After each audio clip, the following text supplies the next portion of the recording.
Bem-vindos, blogueiras e blogueiros, jornalistas e jornalistas, youtubers e youtubas. Eu sou o Edson do blog Ligar e Viagem. E eu sou a Lívia do blog Malas Pra Que Te Quero. E você está ouvindo A Vida Secreta dos Blogs. O podcast que é igual um professor de idiomas. Tem bastante didática, traz muitas dicas, mas no fundo, ainda tá falando grego. Olá pessoal, bem-vindos de volta ao nosso podcast. Kalimera! Ah, pronto. Não precisa nem explicar, aposto que você tá falando grego, né, Lívia? Sim, é só pra não deixar nossa piadinha da abertura solta ali. Mas olha, eu achei meio injusta a piadinha, viu? Porque a gente pode até falar coisas bem complicadas às vezes, mas daí falar que é grego não, né? Não, no início é meio grego. Depois, como bons professores de idiomas, a gente vai clareando. Quem ouve vários episódios vai aprendendo e vai tendo cada vez menos dificuldade com os termos. Ao contrário do meu aprendizado de grego, que se resume a apenas 2 palavras. A primeira eu já falei, né, que é kalimera. E pra quem estiver nos ouvindo aí mais tarde, kalispera. Fim, muda de assunto aí que eu já gastei todo o meu grego. Só pra deixar assim mais claro aí, né? Kalimera é bom dia e kalispera é boa tarde, é isso? Foi o que o Google me disse. Mas tá bom. Mas vamos sair do grego, né? Mas eu vou reforçar o seu argumento, pois justamente nesta semana nós recebemos uma mensagem elogiando nossa didática. A mensagem é da Liliane Inglês, do blog Trilhas e Cantos e do podcast Veneno Antitédio. Vamos ouvir. Lívia e Edson, passando por aqui para dizer que amei o episódio 10 ações para alcançar a posição 0 do Google. Anotei tudinho. Vocês conseguem tornar um assunto chato, técnico, como SEO, em algo leve. Aliás, aproveito para agradecer ao estagiário não creditado, porque eu sempre adoro as piadas. Ah, obrigado pela mensagem, Lili. Ah, e para quem não sabe, lá no nosso site, nós sempre publicamos a ficha técnica dos episódios. Mas a gente realmente não dá crédito pro estagiário. Até pra ele não pedir aumento, né, Lívia? Pois é, ainda mais ele que paga as contas todas em libras, né? Melhor não dar ideia, não. Verdade. Ó, mas não acabou. Tem mais uma mensagem da Cláudia, do blog Felipe o Pequeno Viajante. Eu tenho ouvido todos os episódios e tô adorando. Ontem mesmo ouvi o último sobre a posição 0 do Google e os featured snippets. E hoje já tô até colocando em prática. Já vou fazer a pesquisa no Google de quais as perguntas que eu tenho que responder no meu próximo post. Obrigada! Muito bons estes podcasts de vocês. Ajuda muito. Eu tô achando que esse episódio fez sucesso, hein, Lívia? Pois é, muita mensagem. O pessoal gostou bastante. E super obrigada pelo feedback, Cláudia. Pois é, muito legal. Obrigada, Lili e Cláudia, pelas mensagens. Que bom que gostaram das dicas. E eu vou aproveitar também para agradecer quem dá apoio via mídias sociais, com o pessoal do blog Mochilas e Malinhas, do Fui Ser Viajante e do Viagem Cine. Eu tô falando assim só o nome dos sites porque eles comentaram nossas postagens dessa forma. Eu nem sempre sei qual integrante que escreveu a mensagem, então eu tenho medo de falar o nome de um e o outro ficar com ciúme, tá, gente? Mas aqui eu posso mandar um abraço diretamente pra Gisele, do blog Viajei Bonito, já que ela comentou a postagem no Facebook com perfil pessoal, né? Sim, obrigada a todos pelo apoio, gente. Então vamos lá, vamos ao nosso assunto de hoje.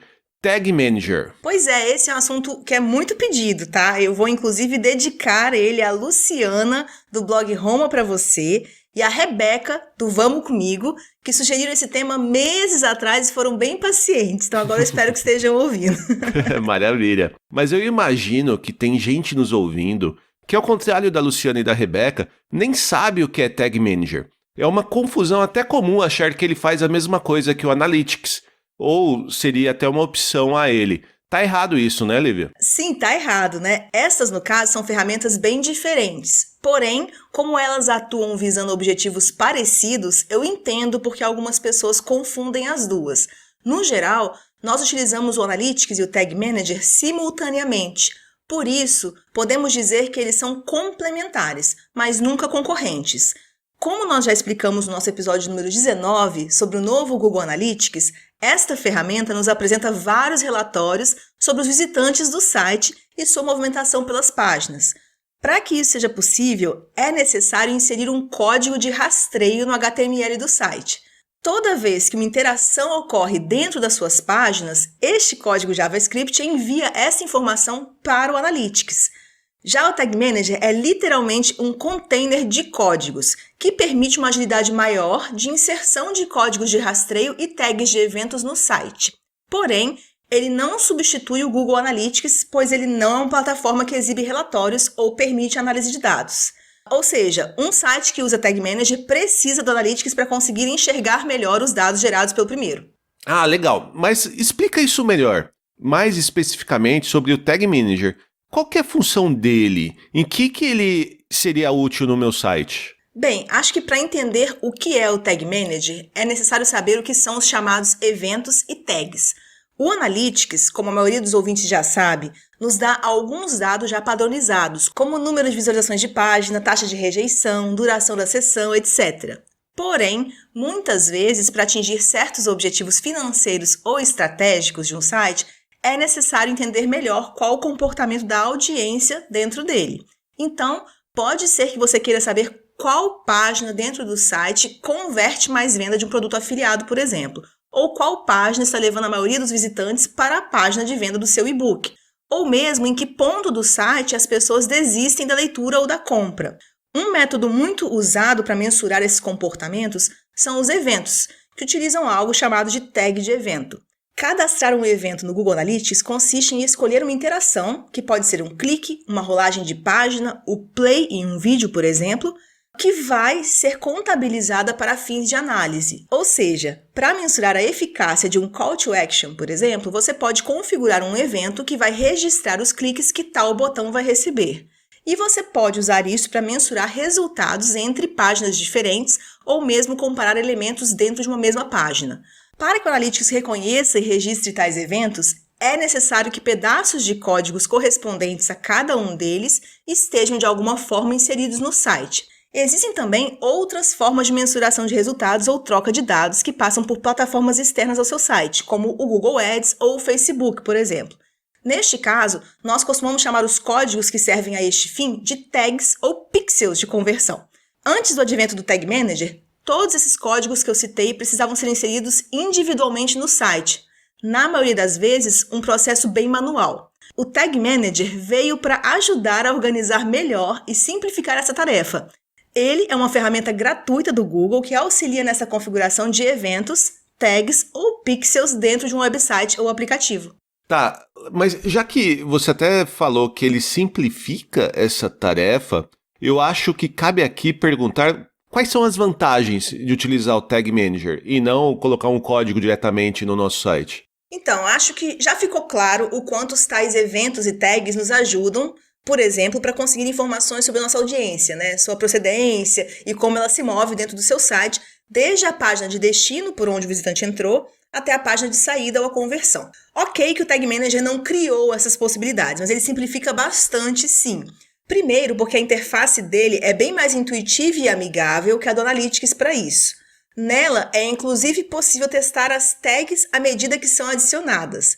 Em segundo lugar, e até mesmo também por conta disso, ele permite que mesmo usuários mais leigos administrem e insiram esse tipo de elementos no código-fonte do site sem precisar da ajuda de um programador.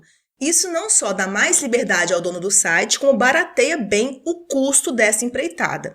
O Tag Manager é também, teoricamente, um método mais seguro de inserir códigos de terceiros no seu site, porque nesta plataforma o Google checa cada script e até pausa o seu carregamento em caso de suspeita de malware. Além disso, para o caso de sites que usam muitos códigos do tipo, pode haver ganho de performance. Isso porque, ao invés de adicionar manualmente códigos diversos, como o do Analytics, do Google Ads, o Pixel do Facebook, por exemplo, o Tag Manager aparece em forma de container condensando todos os códigos em um só lugar. Tá, assim, você tá falando até muito bem do Tag Manager, mas existem desvantagens, não existe? Sim, eu acho que toda plataforma, se mal utilizada, pode gerar um problema técnico ou mesmo uma análise errada de dados, por exemplo. Então, primeiramente, é importante lembrar que o Tag Manager é um meio de inserção de códigos ou tags no site.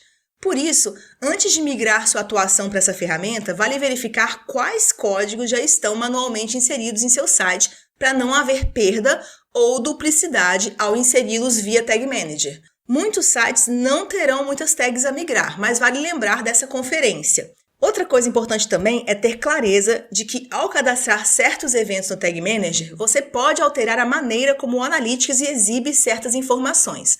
Um exemplo clássico é o da taxa de rejeição. Originalmente no Analytics, esta é uma métrica que é ativada por uma interação. Ou seja, ela tem como objetivo te mostrar pessoas que saíram do seu site sem fazer nada, além de acessar a página inicial mesmo, por onde ela entrou. Porém, se em algum momento você insere no Tag Manager um evento para mensurar a rolagem de página, por exemplo, essa ação passa a ser considerada uma interação. Então, um site que antes tinha lá 80% de pessoas vendo só uma página e entrando na estatística da taxa de rejeição, agora vai ter uma queda brusca nesse número, afinal, praticamente todo mundo rola um pouco a página, né? Ainda que permaneça pouco tempo nela. Também é comum alterar estes resultados estabelecendo um tempo de permanência mínimo na página para que o usuário deixe de ser considerado nessa métrica. O importante é termos clareza de que o comportamento do visitante num site não muda de um dia para o outro sem ação prática no site. Mas ao adicionar a ação de rolagem de página ou tempo mínimo às possíveis interações de um site, você altera os valores da taxa de rejeição nos relatórios do Analytics. E isso não é contraindicado nem nada. Você tem total liberdade para usar o Analytics como quiser e deve mesmo levar em consideração basicamente aquilo que pensa ser importante enxergar e analisar ali diante do seu objetivo final. Mas é interessante que você tenha essa consciência para não estranhar um número que muda do dia para a noite, não tirar conclusões erradas por desconhecimento, nem passar essa informação distorcida para frente, né? E eu imagino que até por isso o assunto Tag Manager seja tão polêmico aí nos grupos de blogueiros, né? Exato. Normalmente tem a ver com a bendita taxa de rejeição mesmo. Como muitos blogueiros se apegam a essa métrica, quando aparece alguém se gabando de que baixou este número do dia para a noite, as reações são bem previsíveis, né? Sempre vão ter alguns ingênuos, iludidos, que acreditarão que esse milagre é mesmo possível, e de outro lado vai ter a galera que sabe como as plataformas funcionam e ficarão, com razão, chateadas por alguém estar contando por aí uma história pela metade, né? Então, acho que sobre o Tag Manager é importante mesmo nós reforçarmos duas coisas. Primeiro, a parte prática. Não saia mexendo ali sem refletir com clareza sobre seus objetivos mais macro e esteja ciente do que cada métrica significa e o que cada configuração pode alterar nos relatórios do Analytics. Desta forma, você saberá fazer análises reais e importantes para o seu negócio. Eu já tive que atender, sim, pessoas que instalaram e configuraram alguns eventos no Tag Manager por incentivo de outros blogueiros e estavam super felizes acreditando mesmo que os seus visitantes tinham mudado de comportamento dentro do site do dia para a noite. Então, vale lembrar, como eu já disse, que o Tag Manager insere no seu site somente códigos invisíveis para o usuário e gera alterações apenas nos relatórios das suas plataformas de análise. Nada que você fizer no Tag Manager impacta na experiência ou comportamento do usuário no seu site.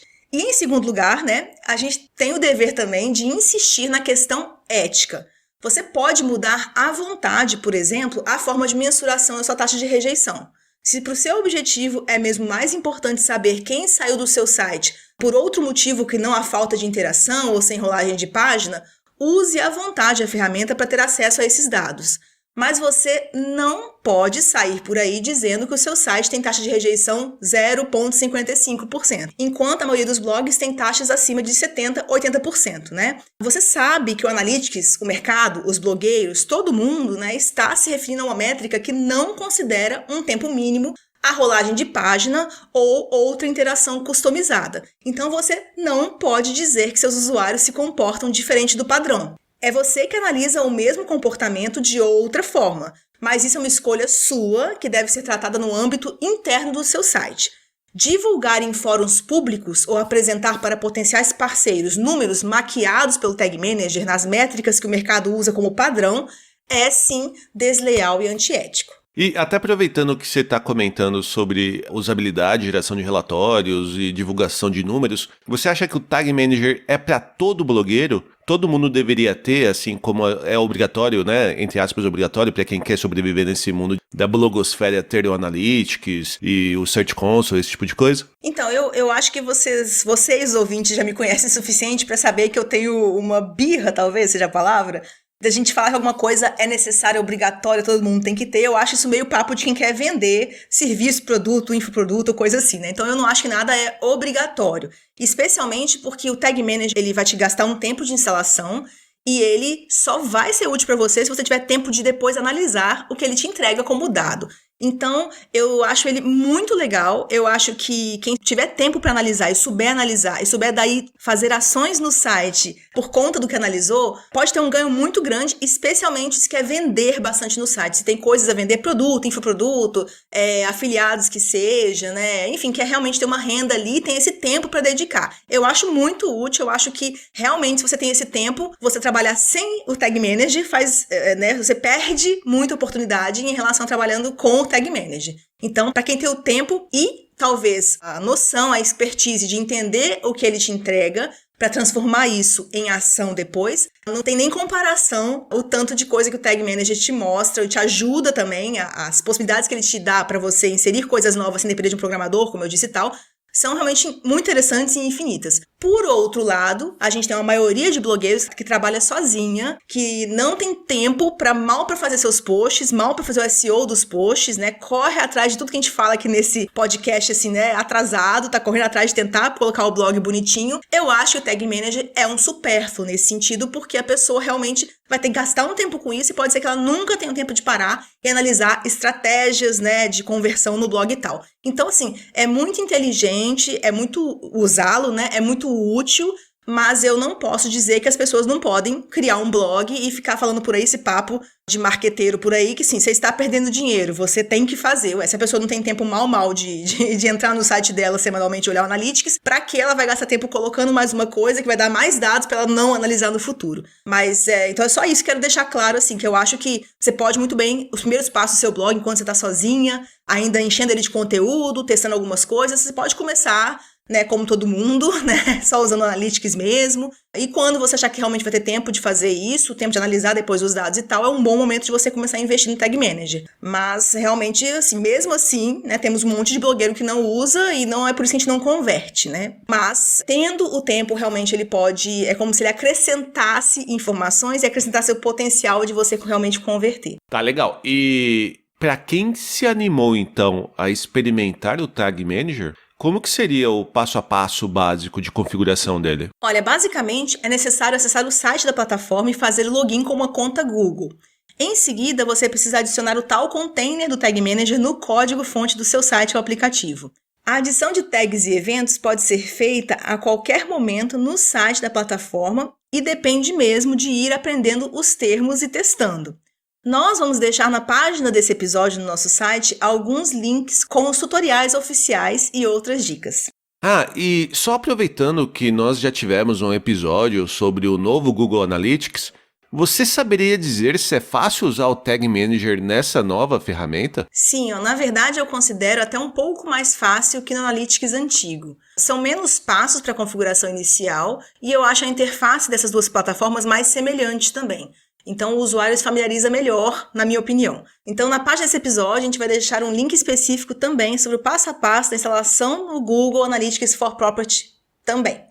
Ah, legal, muito bom. E eu acho que até mesmo pelo uso do Tag Manager ser muito individual, né, depender muito da sua necessidade, eu acho que não tem muito mais informação para passar, né? Pois é, eu acho que é muito difícil dar passo a passo, além disso que a gente comentou, né? Então, para a instalação é muito técnico, os ouvintes podem realmente ver lá no nosso site links de tutoriais de como instalar, de como cadastrar os primeiros eventos e tudo mais, mas realmente cada site tem que saber qual o objetivo, qual produto ele está vendendo ou qual conversão ele quer fazer.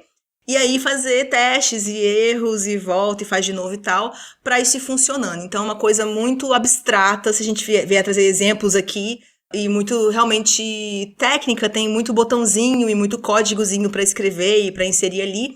Então, acho que daqui pra frente, então entendido como é que funciona o Tag Manager, entendido acho que os limites éticos desse uso também, cada um consegue, seguindo os tutoriais, avançar. E claro, né, gente, que se tiver perguntas mais avançadas em relação a isso, manda nas nossas redes sociais que a gente tenta responder pra vocês. Isso aí. E agora, Lívia, é hora então de avançarmos para o nosso quadro Verdade ou Mito SEO. Muito bem. E qual que é a afirmação de SEO dessa semana, Lívia? Então, Edson, todos nós já ouvimos uns comentários do tipo assim, olha, o meu site tá com muito backlink vindo de sites spams e tá prejudicando o meu resultado. Ou então fala assim, ai meu Deus, o meu site tá muito lento, o Google me tirou das primeiras posições.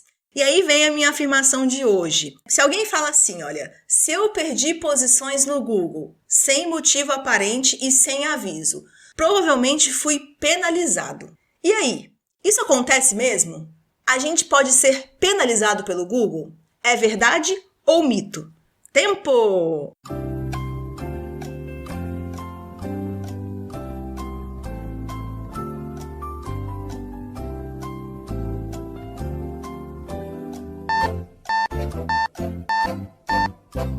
E aí, Edson, alguma opinião a respeito? Então, na verdade, eu acho que dá até pra dizer que parte é mito e parte é verdade.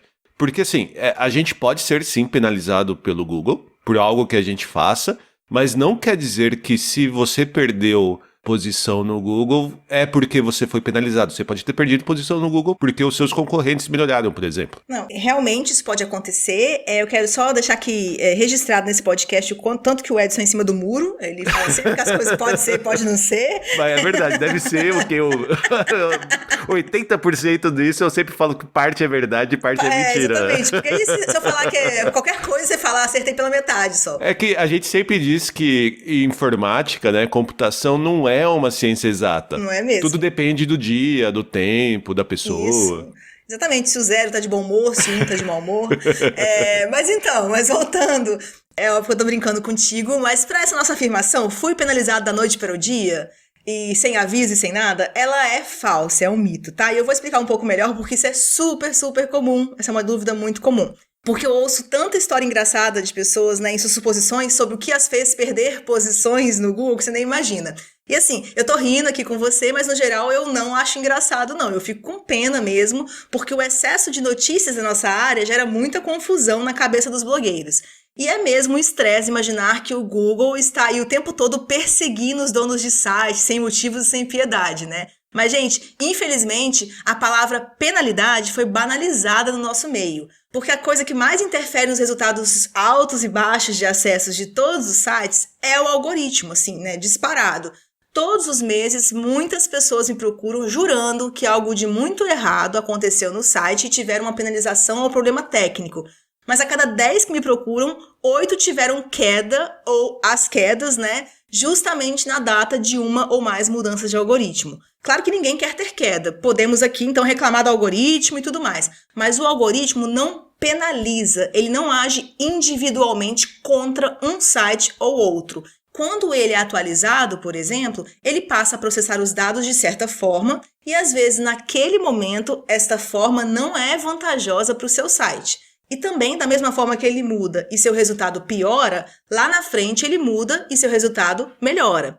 Além disso, muitas vezes nós conseguimos, dentro de algumas semanas, entender quais foram as mudanças do algoritmo e passar a otimizar pensando nelas. Ou seja, uma queda de resultado, fruto de mudança de algoritmo, não é penalidade direcionada a ninguém. Além disso, permanece aberta a porta para a otimização. O Google não resolve que o seu domínio não vai mais crescer e ponto, né? Ele estabelece novas regras e você tem a opção de se adaptar ao máximo a elas.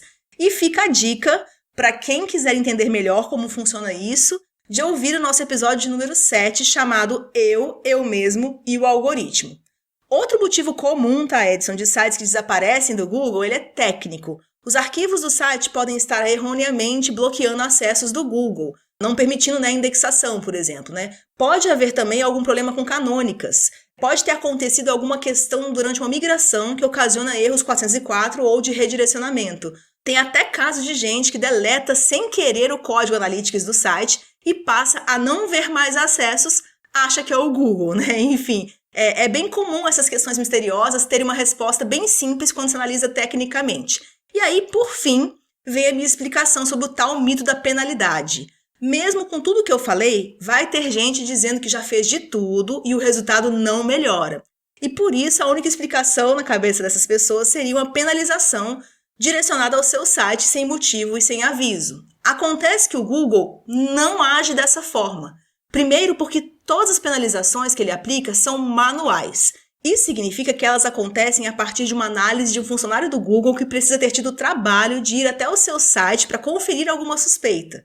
E sobre isso, eu só tenho uma coisa a dizer, né? O Google tem muito site spam pelo mundo afora para se preocupar com o seu bloguinho, sabe, amigo? Então, para realmente o Google acionar uma investigação que possa gerar penalização, é necessário que haja uma denúncia de usuário ou um alerta dos bots do Google por conta de atividades suspeitas no site.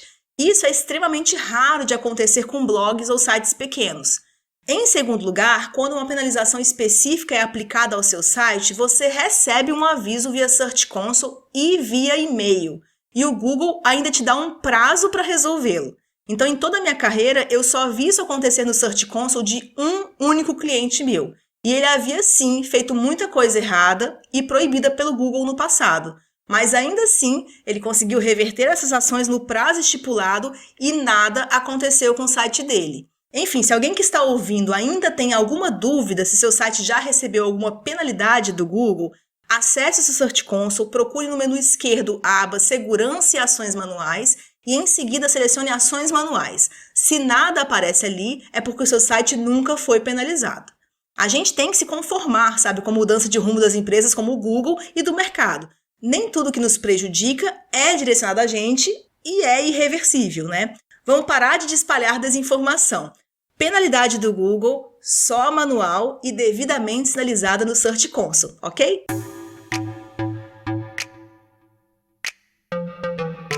Nós chegamos ao fim de mais um episódio do podcast A Vida Secreta dos Blogs.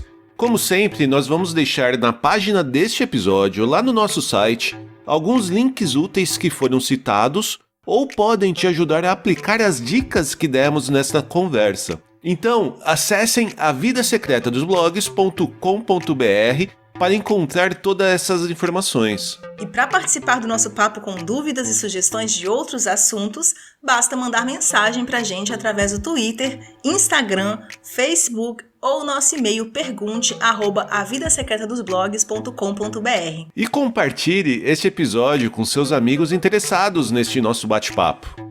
Isso mesmo, para manter o podcast existindo, nós precisamos que vocês nos ajudem nessa divulgação. Então é isso, nós voltamos na próxima semana com as últimas notícias da área de tecnologia e do mundo dos blogs. E não deixe de nos seguir para mais dicas de grego. Um abraço, pessoal. Adio!